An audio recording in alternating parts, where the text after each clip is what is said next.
السلام علیکم ورحمۃ اللہ وبرکاتہ۔ مکہ معظمہ پہنچ کر سب سے پہلے آپ کو عمرہ ادا کرنا ہے۔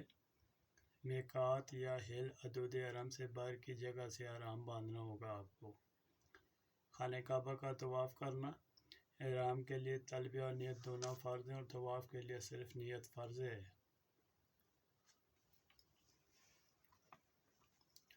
واجبات عمرہ: صفا و مروہ کے درمیان 7 چکروں سے سعی کرنا، سر کے بال کٹوانا، منڈوانا۔ باقی شرائط اور احرام کے کام وہی ہیں جو حج کے ہیں۔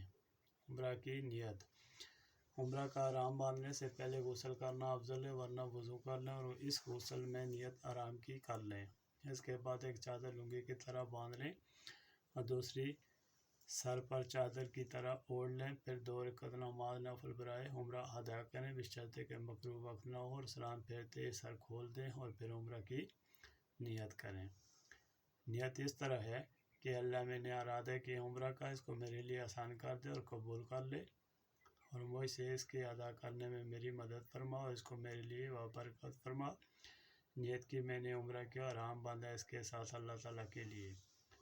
اس کے بعد اس طرح تلبیہ آپ نے 3 مرتبہ پڑھنا ہے۔ پورا تلبیہ آپ کو پڑھنا ہوگا: لبیک اللہم لبیک، لبیک لا شریک لک لبیک، ان الحمد۔ یہ پورا آپ نے تلبیہ پڑھنا ہوگا۔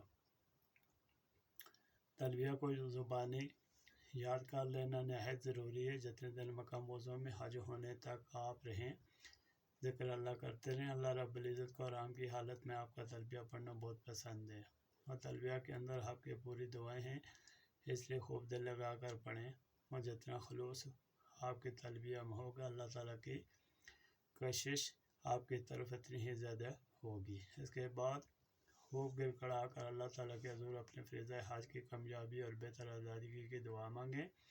تلبیہ اور دعا کے درمیان درود شریف پڑھیں۔ جب آپ حالت احرام میں آ جاتے ہیں تو اس کی پابندیاں بھی جاننا ضروری ہیں۔ وہ پابندیاں مدرجہ ذیل ہیں۔ احرام کی پابندیاں: اس حالت میں نہ تو آپ شکار کر سکتے ہیں، نہ شکاری کی مدد کر سکتے ہیں، نہ شکار کی طرف اشارہ کر سکتے ہیں، نہ درخت گھاس پودے وغیرہ کاٹ سکتے ہیں یا ممنوعات حرم میں، حتیٰ کہ آپ جوں تک بھی سر سے نہیں مار سکتے۔ یہ تمام پابندیاں احرام کی پابندیوں میں شامل ہیں۔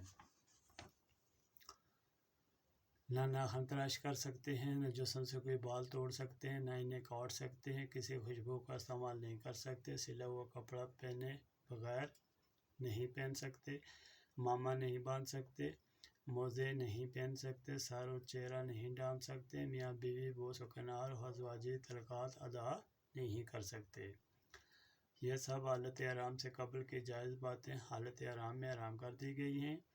ان کے خلاف ورزی گناہ ہے، جس کے کفارہ کے لیے کسی صورت میں بدنا اور بعض صورتوں میں دم اور بعض صورتوں میں صدقہ واجب ہوتا ہے۔ احکام جناحت: احکام حج کی قصداً یا سوا خلاف ورزی کوتاہی کو جناحت کہتے ہیں۔ یہ دو طرح سے ہوتی ہے۔ ایک حالت احرام کی کسی پابندی کو توڑنا، یعنی جو باتیں منع ان میں سے کسی کو کرنا، اور حج کے کسی واجب کو ترک کرنا یا کوتاہی کرنا، دوسرے حرم کی وجہ سے جو کام ممنوع ہو اس کو کرنا، اور جناحت کے ارتکاب سے 3 قسم کی جزا لازم ہوتی ہے: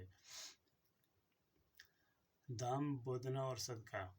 دم سے مراد پوری بکری، بھیڑ یا اونٹ کا 1/7واں حصہ لازماً حدود حرم میں ذبح کر کے صدقہ کر دینا۔ خود یا غنی کسی شخص کو نہ کھلائیں۔ حرم کی حدود سے باہر ذبح کرنا یا قیمت صدقہ دے دینا کافی نہیں ہے۔ دم: جن باتوں کی جزا میں دم لازم آتا ہے وہ یہ ہیں: حالت احرام میں خوشبو کا استعمال، لیکن اس میں دم واجب ہونے میں کافی تفصیل ہے، معتبر عالم مفتی سے دریافت کر لیں۔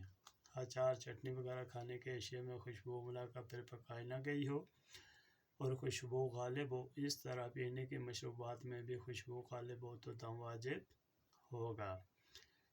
زمانہ احرام میں سر یا داڑھی کو مہندی لگانا، پتلی لگانے سے 1 دم اور گاڑھی لگانے سے 2 دم، مگر عورت کے لیے ہر صورت 1 ہی دم۔ خوشبودار تمباکو اور پان میں الائچی بمطابق کتب فقہ باتفاق مکروہ اور دم کی طرف اشارہ کرتی ہے، احتیاط لازم ہے۔ حالت احرام میں بدن کی हैबत पर पूरा दिन या पूरी रात सिला हुआ कपड़ा इस्तेमाल करना। इसी तरह एक दिन या एक रात मोजे पहनना या कदम के दरमियान ऊपर की तरफ उभरी हड्डी को ढका रखने वाला जूता पहनना। मर्द का चेहरा या सर या औरत का सिर्फ चेहरा एक दिन या एक रात कपड़े से ढांपना। चौथाई सर या चौथाई दाढ़ी या इससे ज़्यादा के बाद इख्तियार से या बिला इख्तियार मोड़ना, कटवाना, उखाड़ना, दूर करना या किसी दवा से अलग करना या किसी दूसरे से कराना या पूरी बोल या ज़ेर नाफ या गर्दन के बाल साफ करना या कुतरवाना। चारों हाथ पाँव के या सिर्फ एक हाथ एक पाँव के पूरे नाखून काटना। इन सब चीज़ों से दम वाजिब होता है। तवाफ़ ज़ियारत से कबल किसी मर्द या औरत का शब्द से बोसा लेने, हाथ लगाने या लपटाने से सिर दम वाजिब होता है। आज फास इतना होगा। वकूफ़ अरफात और सर मंडाने के बाद तवाफ़ ज़ियारत से कबल जमा कर लिया तो इस सूरत में हज फासिद न होगा, लेकिन जज़ा में एकदम वाजिब होगा। बाद हज़रात ने सूरत में भी बोदना ही वाजिब किया है। हदूद हरम में बिला हराम दाखिल होना, लेकिन मिकात वापस जाकर हराम बांध लिया तो दम साकत हो जाएगा। पूरा या ज़्यादातर तवाफ़ ज़ियारत पे वज़ू करना, वज़ू करके तवाफ़ दोहरा लेने से दम साकत हो जाएगा। पूरा या कम ज़्यादा ख्वाह एक ही चक्कर तवाफ़ उम्रा हैज़ नफास की हालत में या बेवज़ू करना। तवाफ़ कदूम या दवा का अक्सर हिस्सा छोड़ दिया या तवाफ़ वदा बिल्कुल छोड़ दिया तो दम वाजिब होगा। अलबत्ता आयज़ा से यह तवाफ़ साकत हो जाता है और तवाफ़ कदूम बिल्कुल छोड़ देना मकरूह है, मगर दम वाजिब नहीं। पूरी साई या अक्सर फेरे तुर करना या सवार होकर करना बिला उज़्र और पैदल हादा करने से दम साकत हो जाएगा।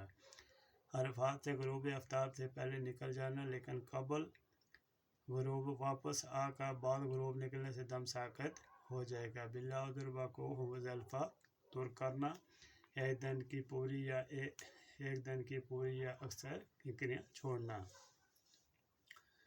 13वीं ज़िलहिज्जा की रमी तुर करना, जबकि 13वीं की सुबह सादिक में नामा हो जाए तो दम वाजिब होगा। वदना यानी पूरी गाय या ऊँट हिस्बे तरीका मज़कूरा ज़बह करके सदका कर देना, जो सिर्फ 2 सूरतों में वाजिब है।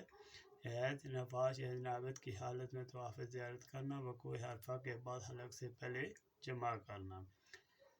सदका यानी कुछ घी वगैरह किसी मस्कीन को देना, कफ़ारा का सदका ईद उल फितर के बराबर यानी पौने 2 सेर गेहूँ। बाद सूरतों में इससे काम है, इसकी तफसील बड़ी तवील है, जैसे तवाफ़ कदूम, तवाफ़ सदर या नफली तवाफ़ से बेवज़ू करे तो हर गलती के लिए एक सदका है। बड़ी को तो मसलन शरा, ज़ियारतुल मनासिक, हजल हिजाज वगैरह में इसकी पूरी तफसील आपको मिल सकती है, आप देख सकते हैं। जहाज़ में सवार होते वक्त की दुआ। मैं सवार होना अल्लाह ताला के नाम से शुरू करता हूँ और सब तारीफ साबित है वास्ते इस अल्लाह के जिसने हमें इस्लाम के लिए हिदायत फरमाई, हमें कुरान मजीद सिखाया, हम पर मोहम्मद सल्लल्लाहु अलैहि वसल्लम को महबूस फरमा का एहसान फरमाया।